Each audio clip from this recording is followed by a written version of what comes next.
ಸುಪ್ರಸಿದ್ಧವಿರುವ channel. ನಾನು ರಾಧಿಕಾ. ಈಗ ತಾನೇ ಬಂದಿರುವ ಬಿಸಿ ಬಿಸಿ ತಾಜಾ ಸುದ್ದಿ.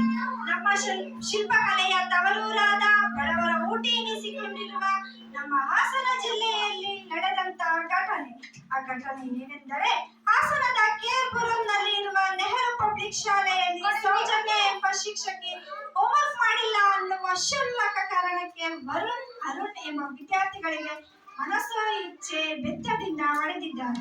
ಇದರಿಂದಾಗಿ ಆ ಮಕ್ಕಳು ಅಸ್ವಸ್ಥರಾಗಿ ಆಸ್ಪತ್ರೆಗೆ ದಾಖಲಾಗಿದ್ದಾರೆ.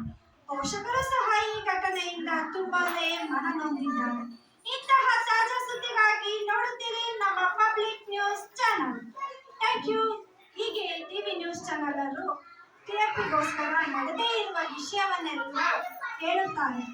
ಹೇಗೋ ಆ ಮಕ್ಕಳು ಓದಿ ದೊಡ್ಡವರಾದ ಮೇಲೆ ಒಂದು ದಿನ ಆಕಸ್ಮಿಕವಾಗಿ ಎಲ್ಲರೂ ಭೇಟಿಯಾಗುತ್ತಾರೆ. ಮುಂದಿನ ಭಾಗವನ್ನು ಆ ಮಕ್ಕಳಿಂದ ಕೇಳೋಣ, ನೋಡೋಣ.